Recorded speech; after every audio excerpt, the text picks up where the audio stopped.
Hello everyone, this is Anjali Chauhan and welcome to my YouTube channel. In this video, I am going to explain you the topic of structure of bacterial cell. देखो, इससे जो पहली वाली video थी उसमें mainly हमने general characters of आपका bacterial cell को डिस्कस किया था. सो उसी के कंटिन्यूएशन में हम मेनली आपका स्ट्रक्चर ऑफ बैक्टीरियल सेल को आज डिस्कस करेंगे अप टू साइटोप्लाज्म ओनली. ठीक है, तो मेनली आपका जो बैक्टीरियल सेल है उसमें हम उसकी कवरिंग यानी कि सेल वॉल, उसकी बाहर की कवरिंग जो उसकी ग्लाइकोकैलिक्स की लेयर है, सेल मेम्ब्रेन और साइटोप्लाज्म तक ही डिस्कस करेंगे. अलॉन्ग विद दैट हम मेनली आपका सेल ग्रुपिंग और types of cell on the basis of shape के बेसिस पे ये सारी चीज़ें इस वीडियो में डिस्कस करने वाले हैं. Okay, so let's get start the video. So the very first slide of the video is about shape of bacteria. ठीक है, तो इससे पहले वाली वीडियो में मेनली हमने शेप ऑफ बैक्टीरिया को डिस्कस कर लिया था. I will revise it to you that आपका शेप ऑफ बैक्टीरिया के बेसिस पे मेनली आपके जो बैक्टीरियाज होते हैं वो 4 टाइप के होते हैं. ठीक है, कोकस बैक्टीरिया हो गया, बैसिलस हो गया, spirillum and the last one is your vibrio bacteria. ठीक है, अब मेनली आपका जो बैक्टीरियाज हैं वो आपका शेप के बेसिस पे डिवाइड किए गए हैं. तो इसका मतलब इनकी शेप जो यहाँ पे नेम सजेस्ट किया गया है, जैसे मैं आपको बोलूँ कोकस बैक्टीरिया है तो कोकस बैक्टीरिया है तो उसका शेप कैसा होगा, कोकस के शेप का. कोकस यानी कि ग्लोबुलर स्ट्रक्चर होगा. तो इस वीडियो में मेनली आपका जो शेप ऑफ बैक्टीरिया है वो 4 टाइप के हैं. So very first is about your कोकस bacteria. कोकस bacteria का मतलब होता है आपका ग्लोबुलर स्ट्रक्चर है. ठीक है, आपका सर्कुलर स्ट्रक्चर जिन बैक्टीरियाज का होता है उनको कोकस बैक्टीरियाज बोलते हैं. जैसे एग्जांपल आपका स्ट्रेप्टोकोकस न्यूमोनिया का है. ये बैक्टीरिया मेनली आपका क्या कॉज करता है, न्यूमोनिया कॉज करता है. ठीक है, न्यूमोनिया का बैक्टीरिया है ये और इसका जो स्ट्रक्चर होता है वो कैसा होता है, मेनली आपका सर्कुलर होता है. ऐसे आपका सर्कुलर शेप का होगा. ये आपका मेनली कोकस बैक्टीरिया हो गया. ठीक है, अब अगर हम बात करते हैं सेकंड बैक्टीरिया आपका बैसिलस बैक्टीरिया. तो अगर हम शेप के बेसिस पे कह रहे हैं तो उसका जो शेप होता है वो मेनली आपका रॉड शेप का होता है. ठीक है, रॉड शेप बैक्टीरिया है, hence the name is given is आपका बैसिलस, इसका नेम है. ठीक है, the third one is about आपका स्पाइरलम बैक्टीरिया. स्पाइरलम बैक्टीरिया क्या होता है, मेनली का स्ट्रक्चर में आपका कुछ थ्रेड लाइक एक्सटेंशन तुम्हें दिखाई देंगे. जैसे अगर होगा उनका स्ट्रक्चर, अगर इनका स्ट्रक्चर आपका ग्लोबुलर भी होता है तो तब भी बॉडी में कुछ ऐसे स्पाइरलम आपको ओरिजिनेट दिखेंगे. तो ऐसे बैक्टीरियाज को हम स्पाइरलम बैक्टीरिया बोलते हैं. So the name has been given on the accordance of their shape और on the accordance of their mainly आपका फ्लैजिला या थ्रेड लाइक जो स्ट्रक्चर है जो प्रेजेंट है उनकी बॉडी पे. जो आपका फोर्थ बैक्टीरिया है आपका वाइब्रियो बैक्टीरिया. वाइब्रियो बैक्टीरिया क्या होता है, मेनली आपका जो कॉमन शेप के बैक्टीरियाज होते हैं उनको वाइब्रियो बैक्टीरिया कहते हैं. फॉर एग्जांपल जैसे आपका कोलेरियो वाइब्री का एग्जांपल है. ह्यूमन बींग्स में कोलेरा ये कॉज करता है. तो मेनली इसका जो शेप होता है वो कॉमन शेप होता है. तो इसमें जो ये चारों बैक्टीरियाज हैं मतलब ऑन द बेसिस किसी न किसी बेसिस पे रखा है, तो ये शेप के बेसिस पे आपके 4 टाइप के बैक्टीरियाज हैं. ठीक है, अब आपका इसके बाद जो सेकंड आपका स्लाइड है इट्स अबाउट आपका सेल ग्रुपिंग के बारे में. देखो, मैंने इससे पहली वाली वीडियो में भी आपको बताया था कि आपका जो बैक्टीरियाज होते हैं उनका एक जनरल कैरेक्टरिस्टिक है कि वो आपका सिंगली भी अरेंज्ड होते हैं और आपका ग्रुपिंग भी कर सकते हैं. ठीक है, अब ग्रुपिंग कैसे कर सकते हैं, जैसे मैं आपको बताती हूँ कि अगर आप एक सिंगल कोकस बैक्टीरिया की बात करते हैं तो उनकी बॉडी ग्लोबुलर होती है, सर्कुलर होती है. ये जो बैक्टीरिया है एक ही बैक्टीरिया है, मतलब एक ही सेल है. तो ऐसे बैक्टीरियाज को हम क्या बोलते हैं, इसका जो नाम है वो है आपका मोनोकोकस बैक्टीरिया. ठीक है, ये है आपका मोनोकोकस बैक्टीरिया यानी कि सिंगल सेल है इसमें. अगर मैं बोलती हूँ कि यहीं पे आपका ये आपका एक दूसरा सर्कुलर स्ट्रक्चर के साथ कनेक्टेड है और अब इसने 2 का स्ट्रक्चर फॉर्म कर लिया है, अब हम इसको कहेंगे ये है आपका डिप्लोकोकस बैक्टीरिया. ठीक है, सो डिप्लो मतलब आपका 2, डाई मतलब 2 होता है एंड कोकस का मतलब होता है सर्कुलर बैक्टीरिया. तो मेनली यहाँ पे हमें बैक्टीरिया की कौन सी कैरेक्टरिस्टिक दिखाई दे रही है कि आपके जो बैक्टीरियाज होते हैं वो सिंगली भी अरेंज होते हैं और आपका पेयर्ड फॉर्म में भी होते हैं. अब जैसे आपका मैंने यहाँ पे बताया कि मोनोकोकस बैक्टीरिया है, उसी तरीके से आपका बैसिलस में भी आपका क्या होता है, सिंगली अरेंज्ड भी होते हैं और आपका चेन फॉर्म में भी होता है, जैसे डिप्लो बैसिलस हो गया. ठीक है, उसी तरीके से आपका उनमें भी सेल ग्रुपिंग होती है यानी कि अदर वाली जो शेप के बेसिस पे हमने 4 पढ़े हैं सब में इंडिविजुअली सेल ग्रुपिंग होती है. So the first one is आपका this is not micrococcus, this should be monococcus, ठीक है। मोनोकोकस मतलब आपका सिंगली अरेंज्ड है। डिप्लोकोकस जिसमें आपका 2 बैक्टीरिया ज्वाइन होते हैं, bacteria in which 2 coccus are join together, उन्हें हम डिप्लोकोकस बोलते हैं, ठीक है। और आपका जो थर्ड वन है दैट इज आपका स्ट्रेप्टोकोकस और स्टेफाइलोकोकस, इन दोनों में बहुत बार कंफ्यूजन रहता है। तो जो आपका स्ट्रेप्टोकोकस बैक्टीरिया होते हैं उसमें मेनली आपका क्या होता है, 2-3 फॉर्म, मतलब अगर ये आपका 2 है तो इससे आपका थोड़ा और लंबी चेन हो जाएगी, 3 to 4 बैक्टीरिया कनेक्टेड हैं, then they are termed as आपका स्ट्रेप्टोकोकस बैक्टीरिया। इफ अगर आपका एक बहुत ही लंबी चेन फॉर्म हो गई है, नॉट ओनली सर्टेन टू आपका 5 तक नहीं है, 6 तक नहीं है, बहुत ही लंबी चेन फॉर्म की है, देन हम उन्हें क्या बोलते हैं, आपका स्टेफाइलोकोकस बैक्टीरिया बोलते हैं, जिन्हें हम कह रहे हैं कि क्लस्टर ऑफ कोकस। क्लस्टर मतलब बहुत ही बड़ा झुंड उन्होंने बना लिया है, ठीक है। So these bacterias are termed as आपका staphylococcus bacteria. Okay, it's all about आपका सेल ग्रुपिंग के बारे में है।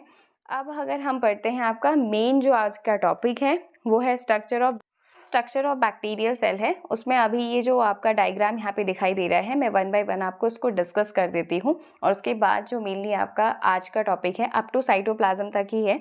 नेक्स्ट वीडियो में न्यूक्लियस को हम डिस्कवर करेंगे, फ्लैजिला और पिलाई को भी। ओके, सो आपका यहाँ पे मेनली जो सबसे पहला जो स्ट्रक्चर है वो आपका है कवरिंग के ऊपर, ठीक है। देखो, जब भी हम किसी सेल को पढ़ते हैं तो सेल के बाहर से अगर कोई भी चीज़ हो, मान लेते हैं अगर हम पॉलन ग्रेन की बात कर रहे हैं तो पॉलन ग्रेन के बाहर से 2 कवरिंग होती है ना। आपका इंटाइन की लेयर होती है, एक्साइन की लेयर होती है। सिमिलरली अगर हम सीड की बात करते हैं, सीड के बाहर से जो कवरिंग होती है, जैसे आपकी इंटैग्यूमेंट्स की लेयर होती है, इनर इंटैग्यूमेंट्स, आउटर इंटैग्यूमेंट्स, जिन्हें हम टेस्टा और टैगमेन बोलते हैं, ठीक है। तो हर चीज़ के बाहर से कोई ना कोई कवरिंग ज़रूर होती है। जैसे ह्यूमन बींग्स में हमारी स्किन के बाहर से सबसे बाहर वाली जो लेयर होती है एपिडर्मिस, एपिडर्मल टिश्यूज होते हैं, ठीक है। सो उसी तरीके से यहाँ पे जो बैक्टीरियल सेल है, इसके जो सबसे बाहर की जो चीज़ होगी, आउटर मोस्ट जो चीज़ होगी, वो उसकी कवरिंग का काम करेंगी, ठीक है। तो यहाँ पे कैप्सूल लिखा हुआ है। क्यों यहाँ पे कैप्सूल लिखा हुआ है मैं आपको बता देती हूँ। हम अगर इस स्ट्रक्चर को, इस सेल को बाहर से अंदर की तरफ पढ़ते हैं तो हम आउटर से इनर वर्ड मूव करेंगे। सो जो सबसे आउटर मोस्ट जो लेयर होगी वो आपकी आती है ग्लाइकोकैलिक्स की, ठीक है। ग्लाइकोकैलिक्स की लेयर सबसे आउटर मोस्ट लेयर होती है, और इसका क्या फंक्शन होता है बैक्टीरियल सेल में, मेनली जो आपका ग्लाइकोकैलिक्स की लेयर होती है प्रोटेक्शन में ही है, ठीक है, क्योंकि सबसे आउटर मोस्ट लेयर है। अब ये जो आपका बनी होती है ग्लाइकोकैलिक्स की लेयर, ये बनी होती है मेनली, इसका जो केमिकल ओरिजिन है वो म्यूकोपॉलीसैकेराइड से बनी है,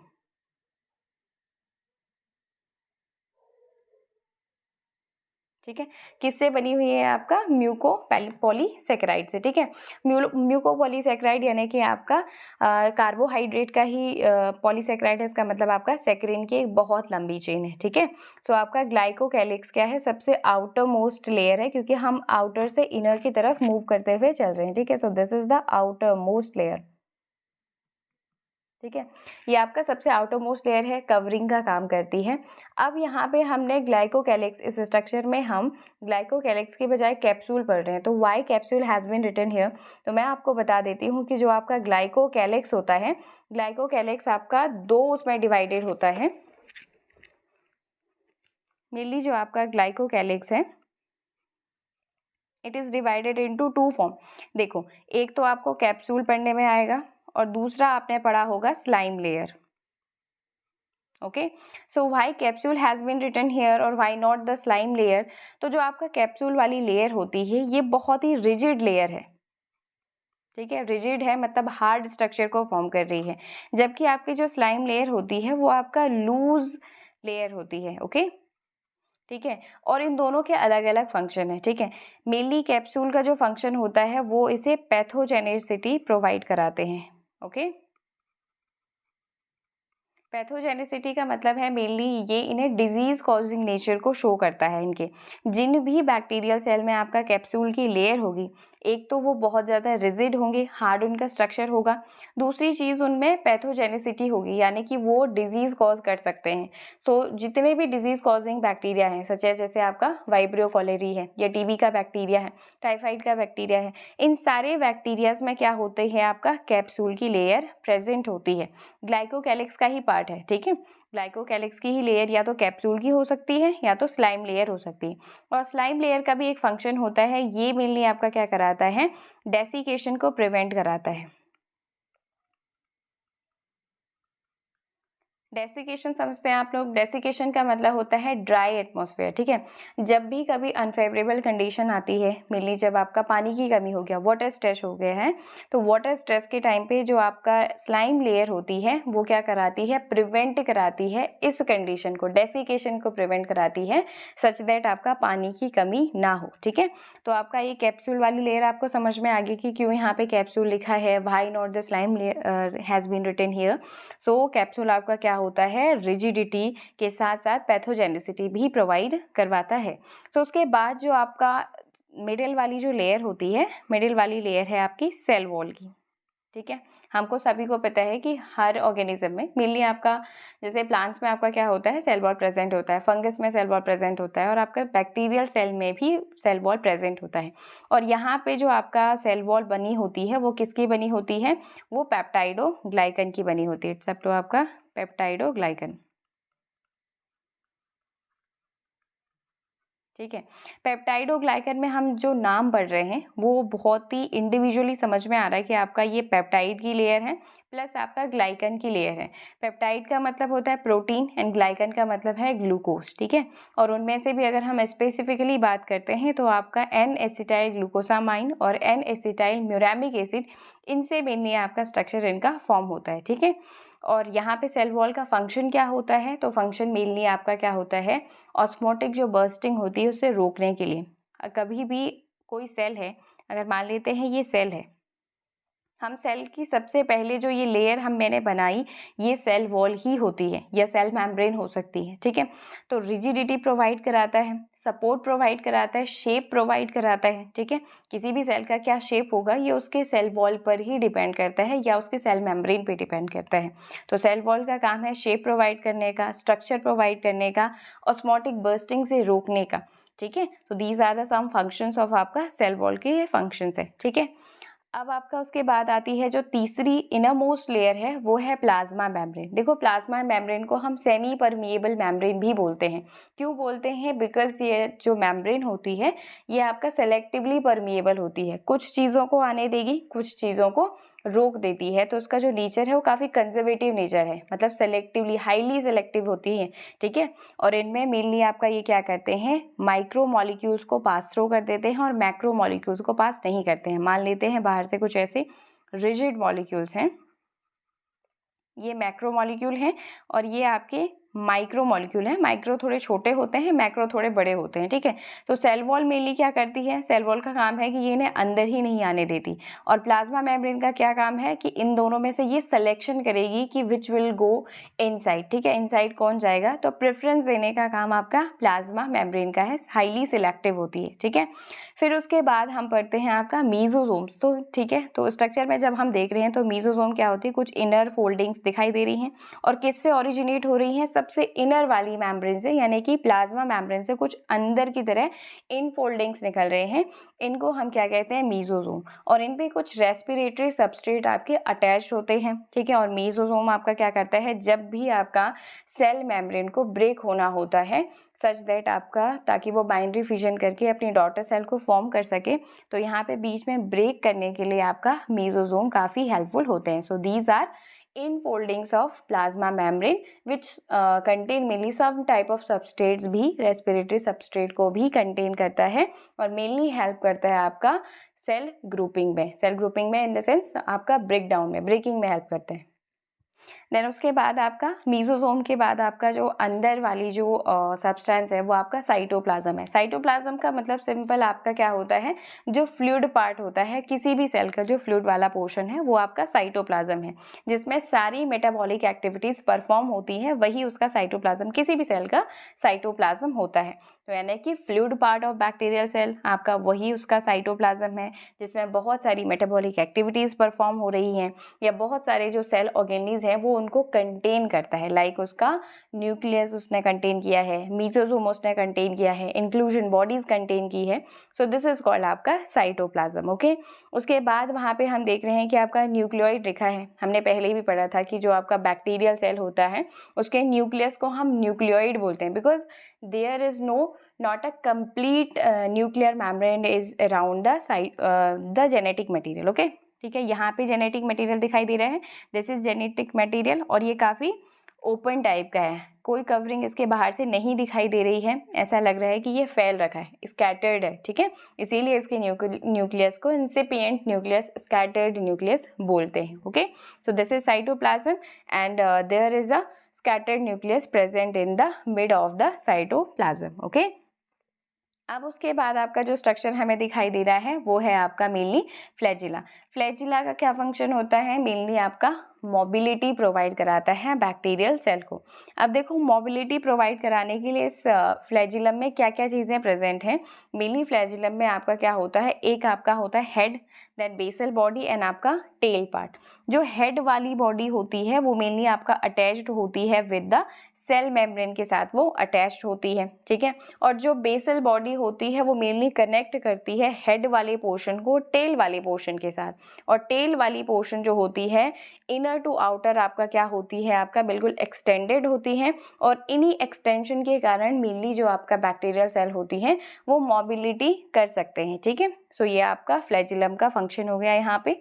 अब उसके बाद यहाँ पे हम देख रहे हैं कुछ सेल्स जो कि आपका प्लाज्मिड वाली सेल है. ठीक है, प्लाज्मिड लिखा हुआ है. देखो, plasmid is a very important cell organelle of bacterial cell, क्योंकि इनको मेनली आपका रेजिस्टिविटी प्रोवाइड कराने का काम आपका प्लाज्मिड का ही होता है. और प्लाज्मिड को हम क्या बोलते हैं, ये आपका कुछ एक्स्ट्रा सर्कुलर क्रोमोसोमल मटेरियल होते हैं.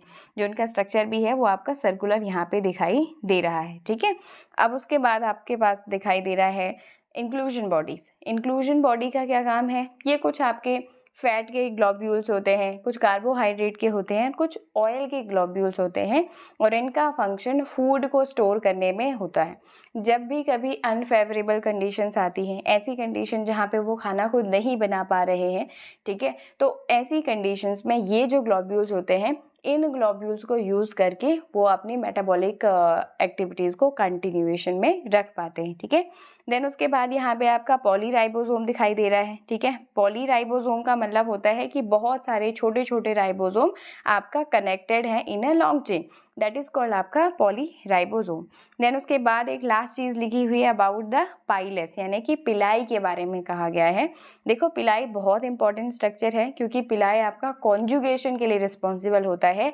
सेक्सुअल जो आपका रिप्रोडक्शन बैक्टीरिया में होता है वो आपका पिलाई के थ्रू ही होता है, क्योंकि ये यहाँ पे एक आपका कॉन्जुगेशन ब्रिज फॉर्म करता है सच दैट ये ट्रांसफ़र कर सकें आपका प्लाज्मिड को एक बैक्टीरियल सेल से दूसरे बैक्टीरियल सेल में, या जेनेटिक मटेरियल को ट्रांसफ़र कर सकता है. ठीक है, सो इट्स ऑल अबाउट आपका बैक्टीरियल स्ट्रक्चर, सेल का स्ट्रक्चर हो गया आपका. ठीक है, अब मैं इन्हीं को आपका थोड़ा सा डिटेल में आगे आपको एनालिसिस करवा देती हूँ. वेदर मैंने सारी चीज़ें स्ट्रक्चर में भी कंप्लीट कर ली हैं, लेकिन फिर भी बहुत सारी ऐसी इन्फॉर्मेशन है जो डिटेल वे में आपको आगे करानी है. ठीक है, सो अब उसके बाद जो आपका स्लाइड है, अब यहाँ पे हम पढ़ेंगे आपका बैक्टीरियल सेल वॉल एंड आपका सेल मेम्ब्रेन. ओके, सो बैक्टीरियल सेल वॉल और आपका सेल मेम्ब्रेन के बारे में थोड़ा सा मैंने आपको पहले भी बता दिया है कि ये आपकी कवरिंग है. ठीक है, ये बैक्टीरियल सेल की कवरिंग है जो उसको शेप और आपका सपोर्ट और रिजिडिटी प्रोवाइड करवाते हैं. तो यहाँ पे लिखा हुआ है कि जो बैक्टीरियल सेल होता है यूजुअली वो रिमेन सराउंडेड बाय आपका 3 मेम्ब्रेन्स. सो जो आउटर मोस्ट मेम्ब्रेन है वो ग्लाइकोकैलिक्स की होती है. उसके बाद जो मिडिल वाली होती है सेल वॉल, और आपका जो इनर मोस्ट होती है वो होती है आपकी सेल मेम्ब्रेन. और इन तीनों को ही कंबाइनली हम क्या कहते हैं, तीनों को ही कवरिंग यूनिट ऑफ आपका बैक्टीरियल सेल कह सकते हैं. ये मेनली क्या करते हैं, उनको प्रोटेक्शन प्रोवाइड कराते हैं और आपका सॉल्यूट्स के ट्रांसफ़र में भी हेल्पफुल होते हैं. ठीक है, अब जो आपका पहली जो लेयर है दैट इज़ अबाउट आपका ग्लाइकोकैलिक्स के बारे में यहाँ पे लिखा हुआ है. ग्लाइकोकैलिक्स सबसे आउटर मोस्ट कवरिंग होती है और ये केमिकली किससे बनी होती है, म्यूकोपॉलीसेकेराइड से. यहाँ पे लिखा हुआ है दिस इज म्यूकोपॉलीसेकेराइड्स, यानी कि पॉलीसेकेराइड कार्बोहाइड्रेट की बहुत लंबी चेन ये होते हैं और उससे ग्लाइकोकैलिक्स बनता है. इट इज़ ऑफ आपका 2 टाइप्स, मेनली आपका एक कैप्सूल होता है, दूसरा आपका स्लाइम लेयर होता है. और कैप्सूल किससे बना हुआ होता है मेनली आपका, वो थिक होता है, टफ होता है और प्रोवाइड कराता है पैथोजेनिसिटी को, यानी कि आपका बैक्टीरियल सेल आपका मेनली क्या कर सकते हैं, डिजीज कॉज कर सकते हैं। इस चीज़ को कौन उसमें मेंटेन करता है, कैप्सूल के लिए। सेकंड वन इज अबाउट आपका स्लाइम लेयर। स्लाइम लेयर क्या होती है, थोड़ा लूज होती हैं, स्टिकी होती हैं और मेनली आपका बैक्टीरियल सेल को हेल्प करती है from desiccation, to prevent them from desiccation, ताकि ड्राई कंडीशंस में भी वो सर्वाइव कर सकें। ओके, सेल वॉल के बारे में हम पढ़ते हैं। तो जो मेनली आपका बैक्टीरियल सेल वॉल होती है वो पेप्टाइडोग्लाइकन की बनी होती है, प्रोटीन प्लस ग्लाइकन। प्रोटीन में आपका मेनली पेप्टोन की आपकी बहुत लंबी चेन होती है, प्लस आपका ग्लाइकन यहाँ पे प्रेजेंट होता है। और ग्लाइकन कौन सा वाला, मैंने आपको पहले ही बता दिया। पेप्टाइड तो आपका अमाइनो एसिड की एक लंबी चेन है, लेकिन ग्लाइकन में आपका मेनली NAG यानी कि आपका N एसिटाइल आपका ग्लूकोसामाइन होता है और N एसिटाइल म्यूरामिक एसिड होता है। देखो मैं आपको बता दें, जो मेनली आपका स्ट्रक्चर होता है आपका सेल वॉल का, वो एक हेक्सो शुगर के टाइप में होता है, जिसमें मेनली आपका पहले अमाइन ग्रुप जुड़ता है। देन अमाइन ग्रुप में हम क्या कराते हैं, उसकी एसिटाइलेशन कराते हैं और एसिटाइलेशन के बाद ये मेनली आपका क्या फॉर्म करता है, N एसिटाइल ग्लूकोसामाइन को फॉर्म करता है, बिकॉज वहाँ पे आपका अमाइन ग्रुप भी प्रेजेंट होता है और देन उसके बाद अमाइन ग्रुप के साथ उसमें एसिटाइल ग्रुप भी जुड़ता है। देन उसके बाद उसमें आपका चेंजेस होते हैं और आपका दूसरी जो चीज़ बनती है वो आपका N एसिटाइल म्यूरामिक एसिड बनता है, ठीक है। और इन दोनों के आपका कॉम्बिनेशन से ही सेल वॉल की फॉर्मेशन होती है इन बैक्टीरियल सेल। ओके, अब आपने पढ़ा होगा लाइसोजाइम एंजाइम के बारे में पढ़ा होगा। लाइसोजाइम एंजाइम हमारे टीयर्स में होता है, ठीक है, आंसुओं में होता है मेनली। तो जब भी ये एंजाइम हमारे आंखों से सिक्रेट होता है तो उस समय हमारे आंखों में अगर किसी भी तरीके का बैक्टीरियल इन्फेक्शन होगा तो उसे किल कर देता है। वो कैसे उसे किल करता है, क्योंकि हमारी जो मान लेते हैं ये हमारी सेल, ये आपका सेल वॉल का स्ट्रक्चर है और वो आपका कुछ इस तरीके से जुड़ा हुआ है।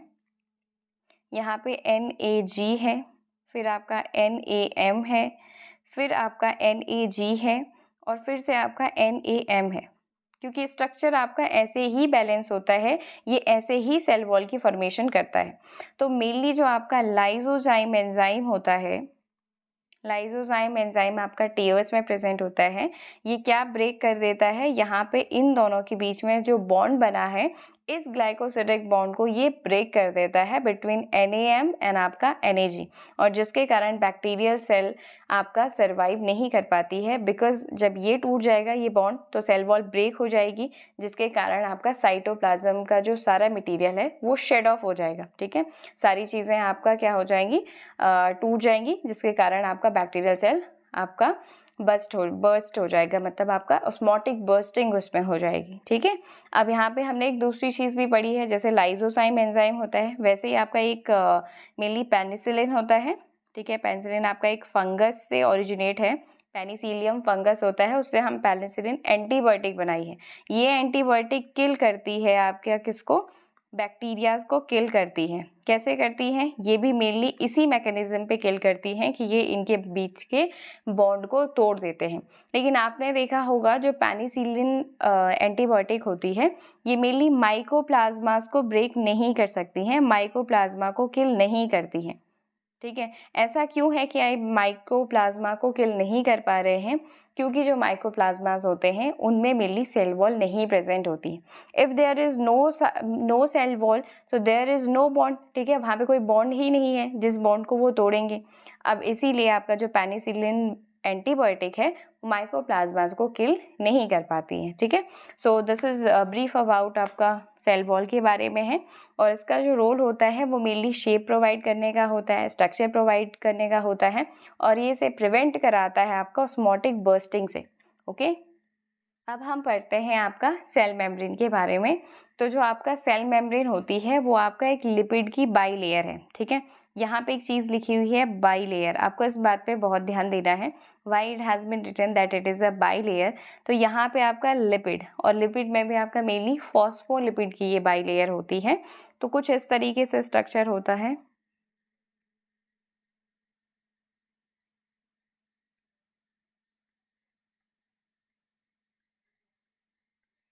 ये मेनली आपका क्या होता है, हाइड्रोफोबिक होता है।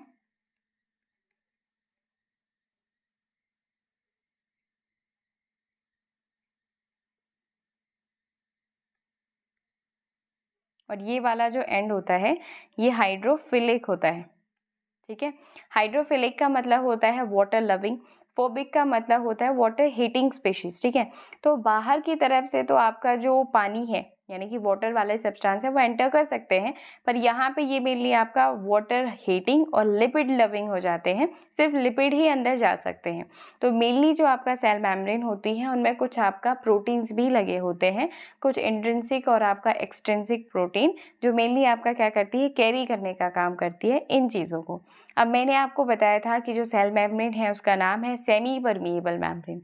इसका मतलब वो सारी चीज़ों को अंदर नहीं लेके जाएगी, सिर्फ कुछ सेलेक्टिव चीज़ें हैं जिन्हें वो आपका पास थ्रू करवाएंगी फ्रॉम आपका outer atmosphere to the inner one. का सेमी परमिएबल नेचर होता है सेल मेम्ब्रेन का।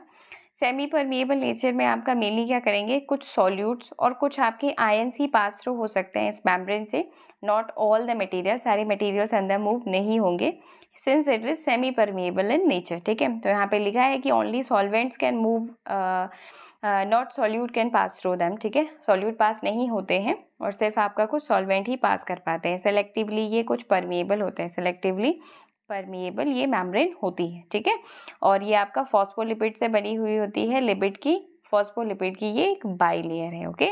अब इसके बाद हम बात करते हैं साइटोप्लाज्म के बारे में कि मेनली आपका सेल में साइटोप्लाज्म क्या काम करते हैं। तो cytoplasm occupies the volume of आपका बैक्टीरियल सेल सराउंडेड बाय आपका सेल वॉल एंड आपका मेम्ब्रेन, ठीक है। जो साइटोप्लाज्म है उसमें आपका क्या होता है, मेनली आपका बहुत सारी न्यूक्लियर मेटाबॉलिक एक्टिविटीज़ होती हैं, जिसमें मेनली आपका फूड का फॉर्मेशन हो सकता है, डाइजेशन हो सकता है। ये डिफरेंट जो मेटाबॉलिक एक्टिविटीज़ होती हैं वो सारी आपके साइटोप्लाज्म में ही होती हैं। The cytoplasm occupies the volume of the bacterial cells surrounded by cell wall and आपका मेम्ब्रेन, ठीक है। और ये आपका फ्लूइड पार्ट होता है और इसी में सारी आपकी जितनी भी मेटाबॉलिक रिएक्शंस है वो सारी होती हैं, और इनमें बहुत सारे आपके क्या होते हैं, सेल ऑर्गेनेल्स को भी ये कंसिस्ट करता है। और उन सेल ऑर्गेनेल्स में आपका जैसे राइबोसोम हो गया, इंक्लूजन बॉडीज हो गया, मीजोसोम हो गया, ठीक है, और आपका प्लाज्मिड्स वगैरह होते हैं, वो सारे आपके साइटोप्लाज्म में होते हैं along with the genetic material, okay। so it's all about today's video, ठीक है। तो इससे आगे हम कंटिन्यू करेंगे in my lecture number 3। so thank you for watching my video।